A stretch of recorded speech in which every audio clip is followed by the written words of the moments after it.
Shalom, shalom bien-aimés dans le Seigneur, c'est votre bien-aimé, le frère Kale Kabasele Badimou, en direct de l'église La Grâce de Dieu Paris-France.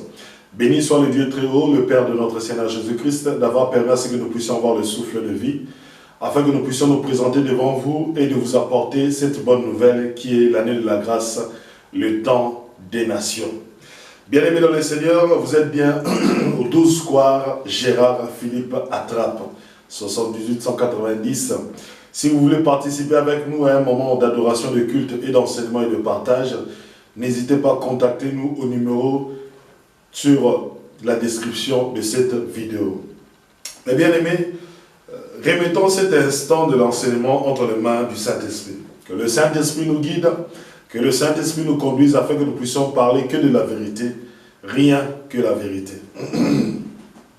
Père, nous te rendons grâce pour le souffle de vie. Nous te disons encore merci pour notre Seigneur et Sauveur, ton Fils, Jésus-Christ, qui a permis à ce que nous puissions accéder à toi par son sang. C'est pour cela, Père éternel, nous t'adorons, nous te bénissons, nous te glorifions, parce que c'est par lui que nous avons le pardon de nos péchés, et c'est par sa résurrection, Père, que nous sommes justifiés devant toi. Père d'amour, Père de grâce, nous te recommandons cet instant entre tes mains. Que ton Esprit Saint nous guide. Que ton Esprit Saint nous conduise, que ton Esprit Saint m'aide à parler selon la vérité et rien que la vérité.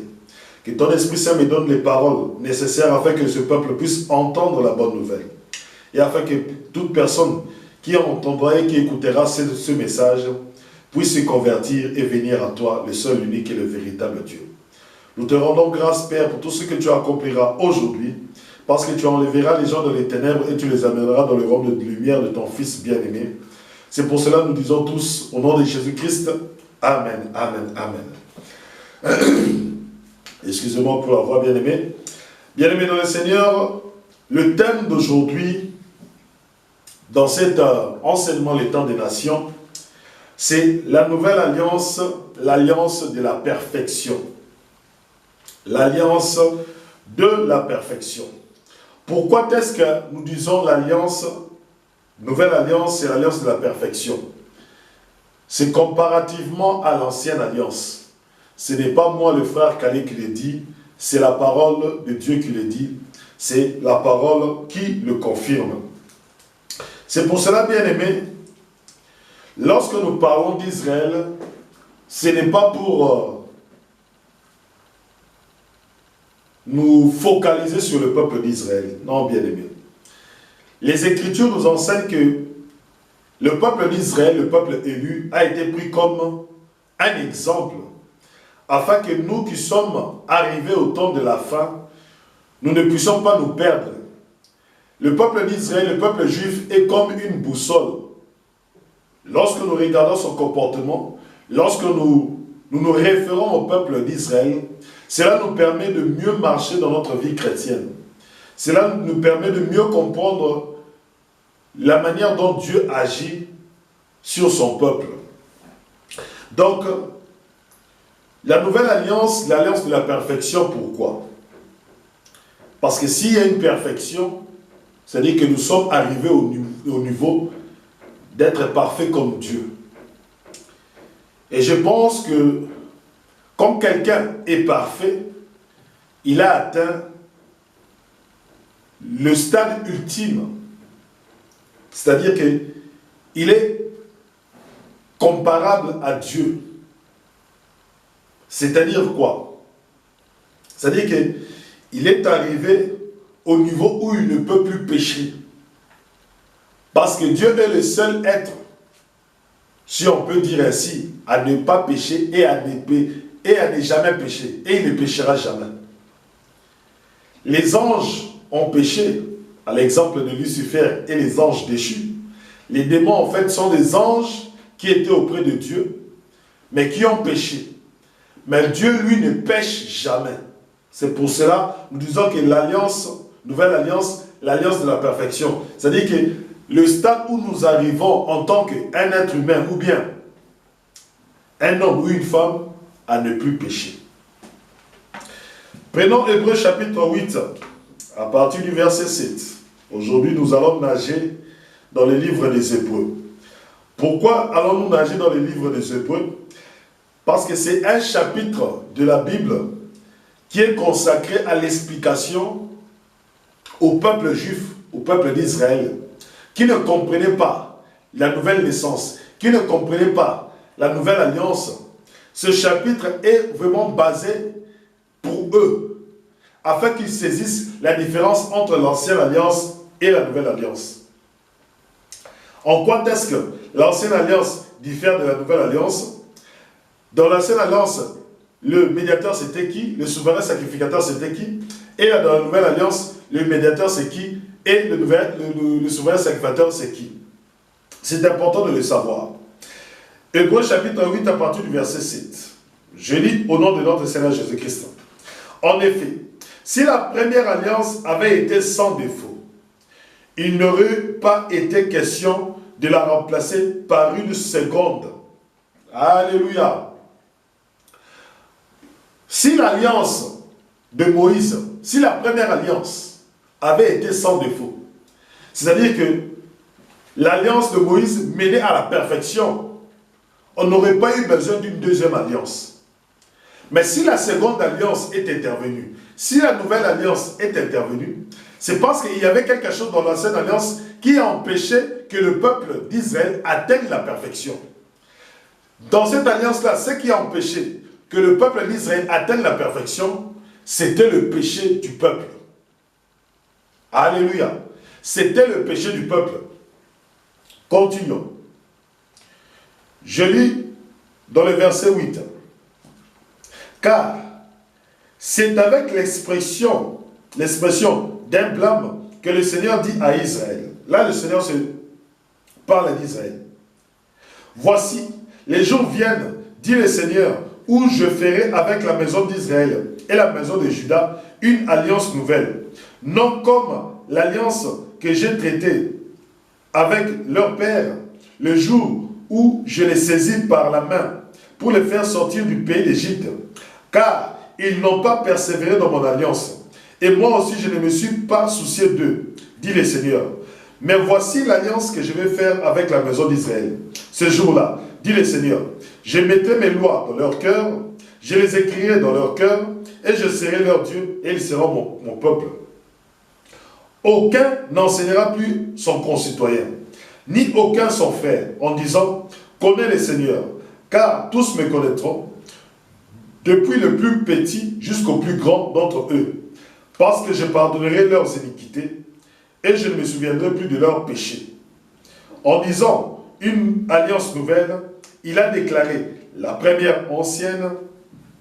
Or, ce qui est ancien, ce qui a vieilli, est prêt à disparaître. Voilà le problème de l'ancienne alliance. L'ancienne alliance ne menait pas les gens à la perfection. Pourquoi? Parce que le péché persistait dans la vie des Israélites. Parce que le péché persistait dans la vie du peuple élu, dans la vie du peuple juif. Et deuxième chose, le peuple d'Israël n'a pas respecté la première alliance. Alléluia. Le peuple d'Israël n'a pas respecté la première alliance. Et comme il n'a pas respecté la première alliance, automatiquement, le peuple d'Israël et le Dieu véritable, ils ne pouvaient pas s'entendre. Et comme conséquence, le peuple d'Israël a été déporté à 2 reprises. Comme conséquence, le peuple d'Israël est sous la malédiction. Comme conséquence, le peuple d'Israël est dispersé dans la terre entière. Comme conséquence, Dieu ne répond plus aux prières du peuple d'Israël. Dieu a rejeté le peuple d'Israël. Alléluia. Tout cela, nous l'avons vu tout le long de cet enseignement. Mais Dieu, tellement qu'il aime le peuple d'Israël, Dieu, tellement qu'il a fait cette promesse à Abraham, qu'il ne délaissera pas son peuple, qu'il ne délaissera pas sa descendance, Dieu est dans l'obligation d'intervenir.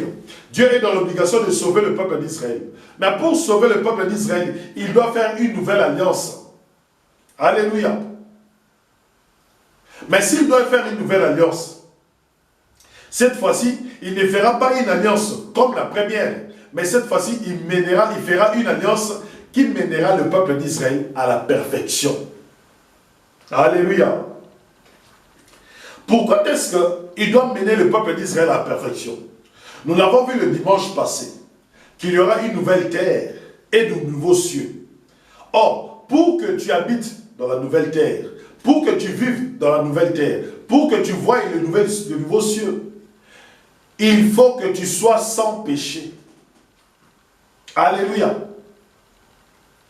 Il faut que tu sois sans péché. Or, nous savons bien que avec ce corps, l'être humain ne peut pas être parfait. L'être humain peut pécher. Il pêche d'une manière volontaire ou d'une manière involontaire. Ce corps est sous l'emprise du péché. Ce corps est sous l'emprise du mal.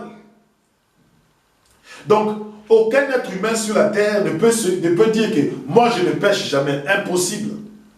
C'est pour cela que le Seigneur Jésus-Christ a dit, lorsqu'on l'a appelé bon, il a dit, il n'y a que Dieu qui est bon. Donc sur cette terre, à l'heure où nous parlons, aucun être humain n'est bon. Aucun être humain n'est parfait.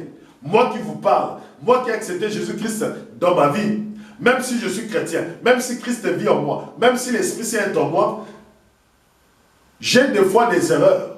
Je tombe de fois.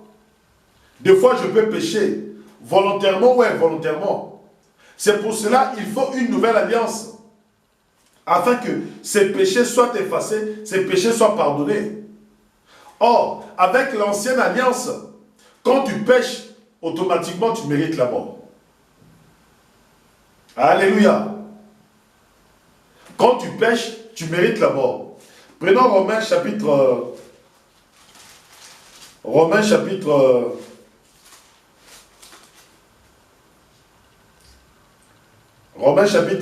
5, je pense. Non, Romains chapitre 6. À partir du verset 22. Mais maintenant, étant affranchi du péché et devenu esclave de Dieu, vous avez pour fruit la sainteté et pour fin la vie éternelle.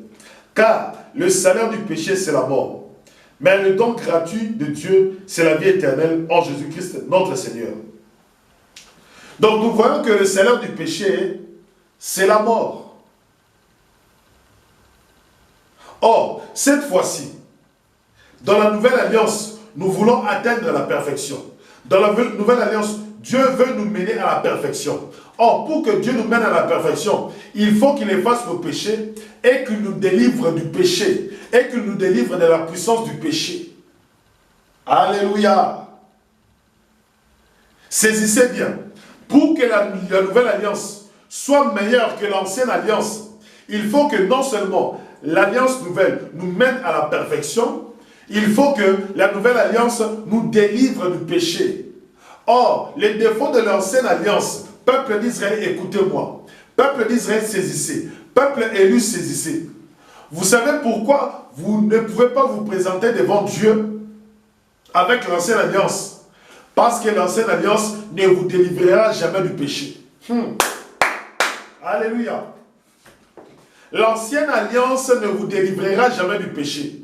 C'est pour cela que vous voyez que, quel que soit ce que vous faites, quelles que soient les choses que vous faisiez lorsque vous étiez dans le désert, après le désert, dans la terre promise, vous remarquez toujours que le peuple péchait, Dieu les délivrait. Le peuple péchait, Dieu les délivrait. Le peuple péchait, Dieu les délivrait.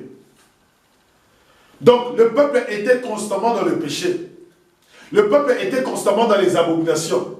C'est-à-dire que le peuple s'est repenté aujourd'hui et après, il revenait encore dans le même péché. Il péchait et il s'est repenté, il revenait encore dans le même péché. C'est pour cela que Dieu a regardé, il a dit non, je dois délivrer ce peuple du péché. Le peuple élu et le peuple juif est sous l'emprise du péché. Comme toute la terre entière, que tu sois homme, que tu sois femme, quand tu nais dans cette terre, sache que tu es sous l'emprise du péché. C'est pour cela que vous voyez que le péché du peuple élu, le péché du peuple juif est pareil avec le péché du peuple des nations, des incirconcis. Or, Dieu a tant aimé le peuple d'Israël qu'il a dit non. Si je laisse le peuple d'Israël comme ça ne marchera pas. Écoutez ce qu'il dit. Hébreux chapitre 8, à partir du verset 9. Voici les jours viennent, dit le Seigneur, où je ferai avec la maison d'Israël et la maison de Juda une alliance nouvelle. Non comme l'alliance que j'ai traitée avec leur père, le jour où je les saisis par la main pour les faire sortir du pays. Car ils n'ont pas persévéré dans mon alliance. Peuple élu, tu n'as pas persévéré dans l'alliance de Dieu. Tu n'as pas du tout persévéré dans l'alliance avec Dieu. Tu ne fais que des abominations. Tu ne fais que pécher. Malgré qu'il y avait le tabernacle, malgré qu'il y avait le temple, même les souverains sacrificateurs étaient sous l'emprise du péché. Parce que le souverain sacrificateur devait à la fois, lorsqu'il entrait dans le lieu très saint, lorsqu'il entrait, il devrait offrir deux sangs. Le premier, c'était pour ses propres péchés, et le second était pour les péchés du peuple. Alléluia. Donc même le souverain sacrificateur lui-même n'était pas parfait. Donc il était obligé d'offrir pour ses propres péchés un animal, du sang, et pour les péchés du peuple. Sans cela, le peuple ne serait pas sanctifié. Donc il faut d'abord que celui qui offre le péché pour le peuple se sanctifie. Dès que lui est sanctifié, là il peut sanctifier les autres. Écoutez peuple juif. Écoutez chrétien. Il faut d'abord que celui qui veut sanctifier les autres soit d'abord sanctifié. Et dès qu'il est sanctifié, il peut sanctifier les autres. C'est pour cela que le Seigneur Jésus-Christ pouvait pardonner les péchés des autres. Les pharisiens regardent et me disent, comment est-ce qu'il peut pardonner les péchés? Puisque lui, il est saint. Lui, il a été mis à part. Lui, il a été sanctifié. Comme il est saint, il peut sanctifier les autres. Mais la question que vous allez vous poser, vous allez me dire, mais frère Calais, si Jésus-Christ sanctifie les autres, donc c'est que c'est lui le nouveau souverain sacrificateur. C'est que c'est lui le nouveau médiateur. Je dirais oui. Le Christ est le nouveau médiateur. Le Christ est le nouveau souverain sacrificateur. Alléluia. Peuple élu, saisissez. Peuple juif, saisissez. Vous cherchez à construire le troisième temple. Dieu vous regarde, il rigole. Il dit, mais ce peuple ne comprend pas. Ce peuple ne saisit pas. Ils lisent chaque jour dans les synagogues que je vais faire une nouvelle alliance. Mais eux, ils sont toujours dans l'ancienne alliance. Au lieu de s'asseoir et de se poser la question, comment est-ce que Dieu va faire la nouvelle alliance avec nous? Ça, ils ne se posent pas la question. Puisque s'ils s'étaient posé la question de savoir comment est-ce que Dieu allait faire la nouvelle alliance, ils n'allaient pas chercher à construire le troisième temple. Alléluia. Alléluia. Ils ne chercheraient pas à construire le troisième temple. Puisque à l'instant où nous parlons, Dieu n'est pas en Israël. Dieu n'est pas en Israël. Dieu n'habite pas la terre d'Israël. Peuple d'Israël, souvenez-vous lorsque vous avez fait le veau d'or. Souvenez-vous du veau d'or dans le désert. Lorsque le veau d'or, l'histoire du veau d'or, vous avez péché avec le veau d'or, qu'est-ce que Dieu a fait? Moïse a pris la tente. Il est sorti du camp. Alléluia. Exode chapitre 33, je pense. Exode chapitre 33. Écoutez ce que Dieu a fait. Exode chapitre 33, au verset 7. Moïse prit la tente et la dressa hors du camp. Moïse prit la tente, là où Dieu se manifestait, là où Dieu venait. Moïse a pris la tente, il l'a mis hors du camp. C'est-à-dire que le camp d'Israël était là, la tente de Dieu était là, le tabernacle était là, juste à côté. Mais Dieu était hors du camp.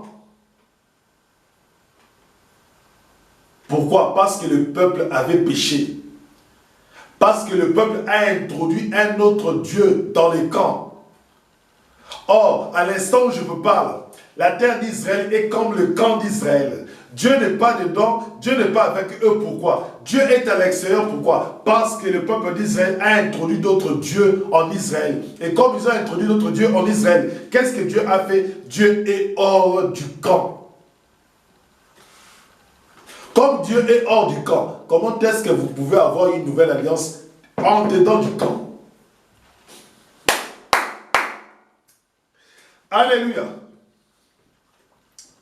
Peuple d'Israël, écoutez. Écoutez. Dieu est en dehors du camp. Mais qu'est-ce que Dieu fait maintenant? Dieu envoie le Christ. Quand Dieu envoie le Christ, c'est pour que le Christ puisse racheter vos péchés. C'est pour que Christ, en rachetant vos péchés soient pardonnés. Lorsqu'on dit racheter, c'est-à-dire que tous les péchés que vous avez commis, sachez que Dieu ne les a pas encore pardonnés. Sachez que Dieu ne les a pas encore pardonnés. Pour que Dieu les pardonne, il faut que quelqu'un vienne racheter le péché. C'est de même que lorsque vous faites vos cérémonies dans le temple, lorsque vous allez avec les agneaux, lorsque le souverain sacrificateur pose ses mains sur l'agneau, donc vos péchés sont transférés de vous à l'agneau. Alléluia. Voilà ce qui se passe dans l'ancienne alliance. Mais cette fois-ci, il faut un agneau parfait. Il faut un agneau saint. Il faut un agneau juste. Or, les animaux ne peuvent pas être saints. Or, les animaux ne peuvent pas être justes. Or, les animaux ne peuvent pas racheter vos péchés. Alléluia. Et leur sang ne ramène pas la vie éternelle. Leur sang ne ramène pas la vie. Alléluia. Est-ce que vous saisissez ce que je dis? Vous comprenez maintenant pourquoi est-ce que Dieu est sorti du camp? Vous comprenez maintenant comment est-ce que Dieu ne peut pas habiter avec vous? Malgré que vous offrez des sacrifices, malgré que vous faites les fêtes de l'Éternel, vous comprenez maintenant pourquoi est-ce que Dieu ne peut pas être avec vous?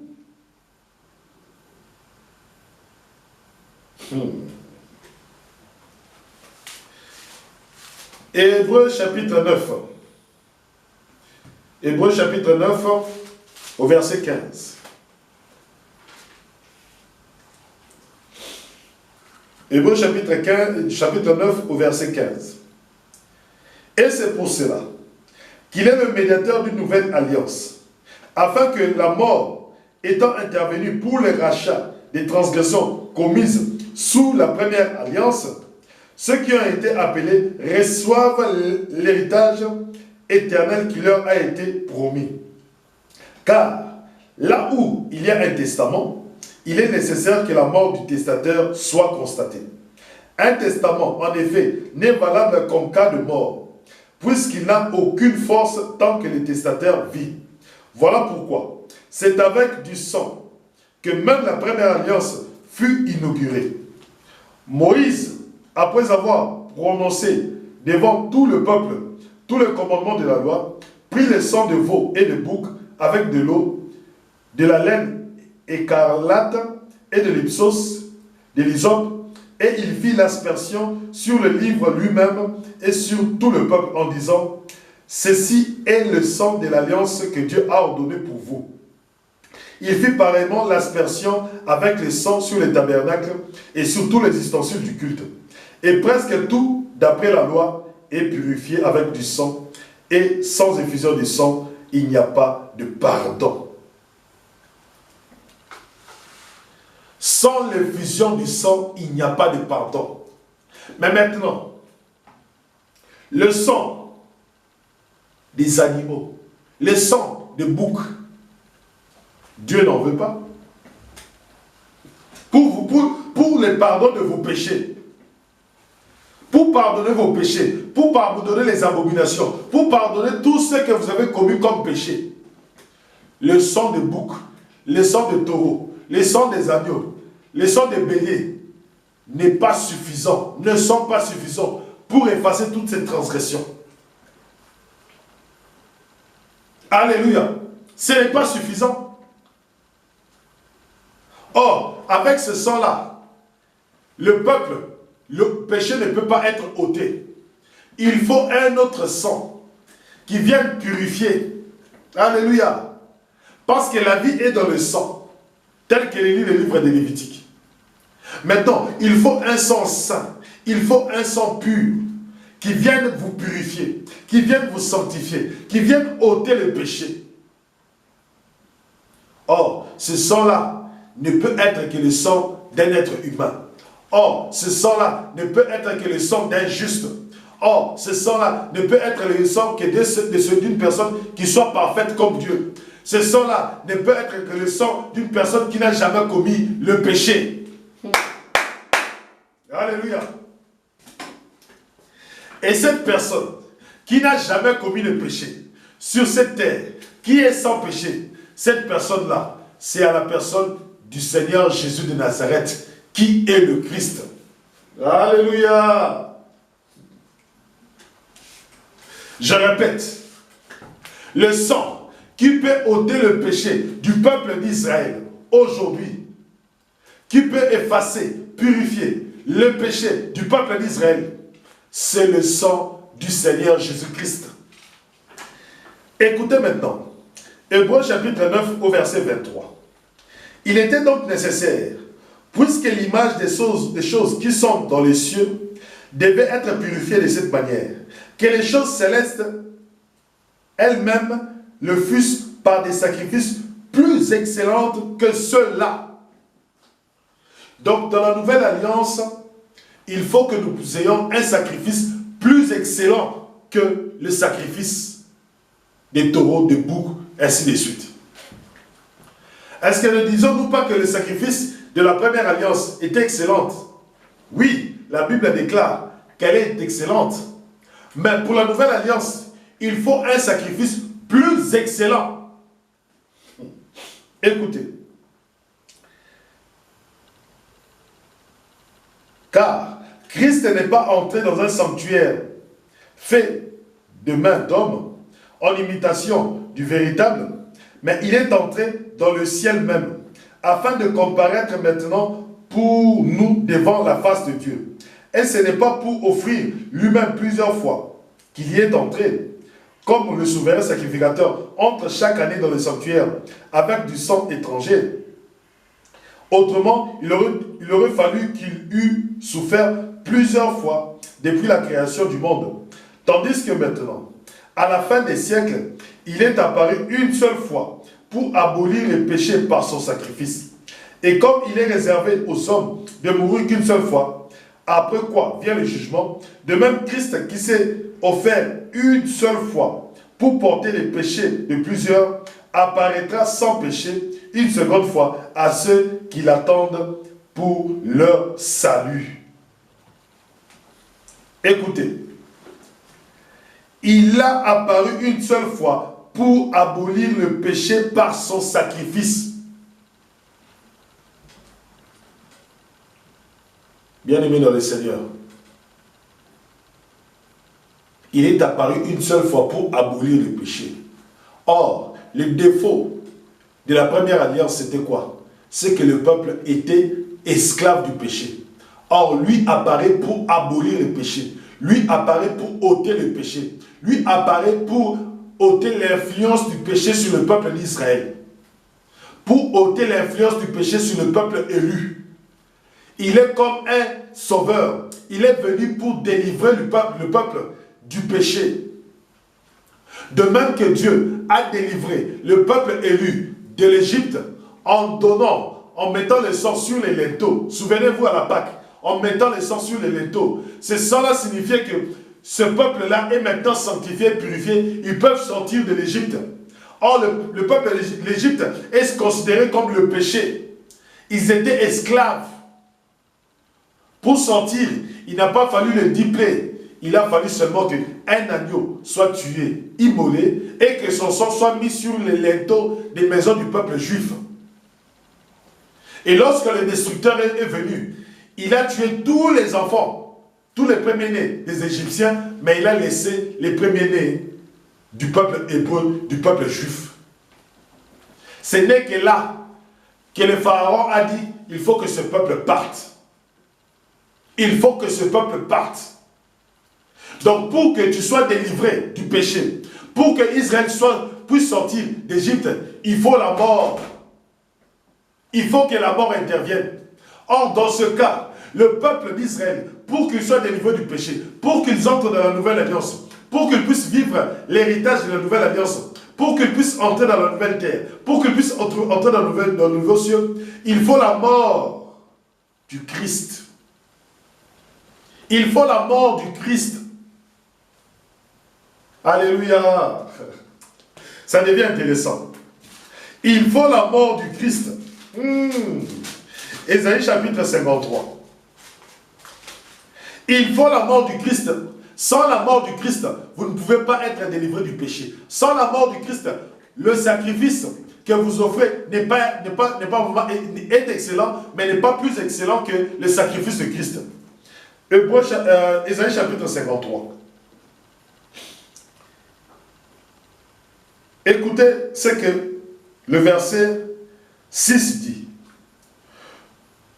Dans le verset 5. Mais il était blessé pour nos péchés, brisé pour nos iniquités. Le châtiment qui nous donne la paix est tombé sur lui. Bien-aimé, est-ce que le peuple juif en ce moment est-il en paix avec Dieu? Nous sommes d'accord qu'ils ne sont pas en paix avec Dieu. Il n'y a qu'à regarder la terre promise pour voir que le peuple élu, le peuple juif n'est pas en paix avec Dieu. Le peuple élu, le peuple juif n'est pas réconcilié avec Dieu, puisque Dieu est hors du camp, puisque Dieu est hors la terre d'Israël. Maintenant que pour qu'il y ait la paix entre Dieu et son peuple, il faut que le châtiment qui devait tomber sur le peuple d'Israël, il faut que le châtiment qui devait tomber sur le peuple élu tombe sur le Christ, tombe sur un innocent, tombe sur un saint, tombe sur un juste. Et ce saint et ce juste, c'est qui? C'est Jésus de Nazareth, le Christ. Continuons. Et c'est par ces meurtrissures que nous sommes guéris. Nous étions tous errants comme des brebis. Chacun suivait sa propre voie. À l'instant où nous parlons, le peuple juif, chacun suit sa propre voie. Chacun suit sa propre voie. Chacun fait ce qu'il veut. Donc vous voyez que ce que la Bible dit, c'est ce que nous remarquons. Ce que la Bible dit, c'est ce que nous voyons. Ce que la Torah dit, c'est ce que nous remarquons. Ce que la Torah dit, c'est ce que nous voyons. Donc pour comprendre les actions du peuple juif aujourd'hui, pour comprendre ce qui se passe sur la terre d'Israël, il ne suffit que de lire la Bible. Mais le problème c'est que, comment est-ce que même les rabbins qui lisent la Bible n'arrivent pas à comprendre leur comportement? Pourquoi? Parce que le voile n'est pas encore ôté. Mais nous qui sommes de l'Église, nous qui sommes chrétiens, nous qui avons cru en Christ, en Jésus de Nazareth, le voile est ôté. C'est-à-dire que nous comprenons que le peuple juif est sous l'emprise du péché.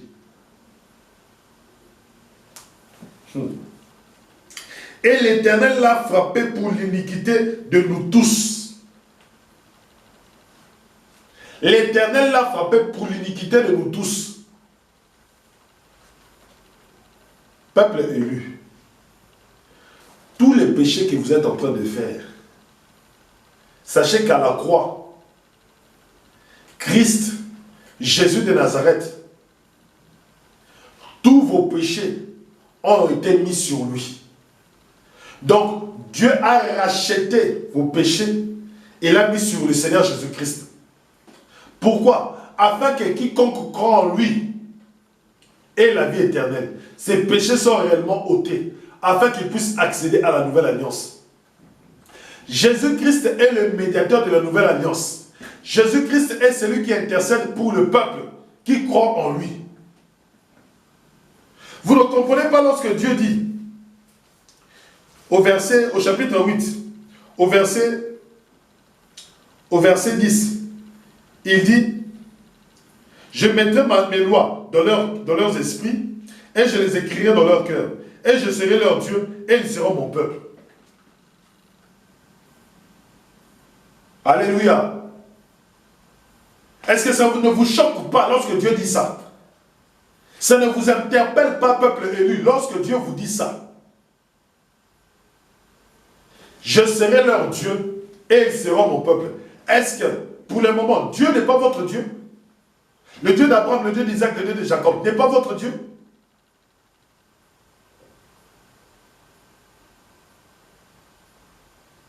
Vous devez revenir aux Écritures.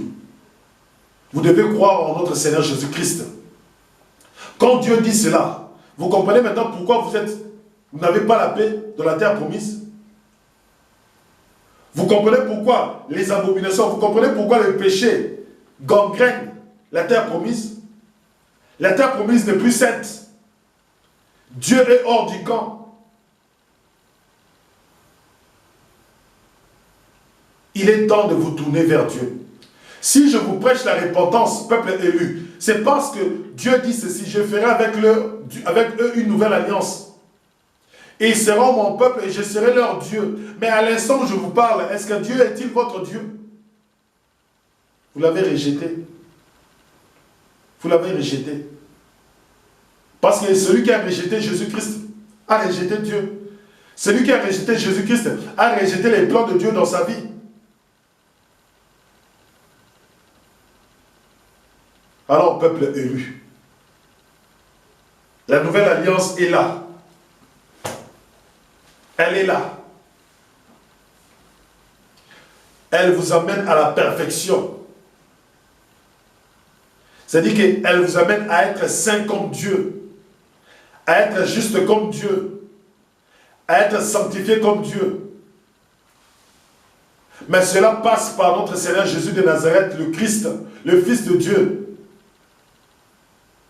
Si vous ne croyez pas au Fils de Dieu, si vous ne croyez pas que Jésus est le Christ, bien aimé, vous ne serez pas sanctifié devant Dieu. Vous n'allez pas atteindre la perfection.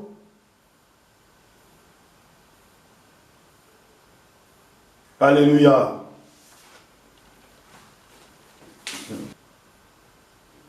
Romains chapitre 1, à partir du verset 15.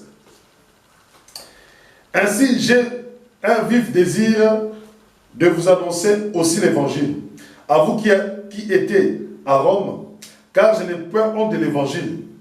C'est une puissance de Dieu pour le salut de quiconque croit, des Juifs premièrement, puis des Grecs, parce qu'en lui est révélée la justice de Dieu par la foi et pour la foi. Selon qu'il est écrit, le juste vivra par la foi. L'évangile que je proclame, l'évangile que je vous annonce, peuple élu, vous êtes dirigé premièrement à vous. Premièrement à vous. Puis à nous, les incirconcis. Si nous, les incirconcis, nous n'étions pas sur l'ordre, vous le premier, nous le deuxième, nous avons cru, nous avons compris la foi. Le juste vivra par la foi. Nous avons la foi en notre Seigneur Jésus-Christ. Mais vous, où en êtes-vous?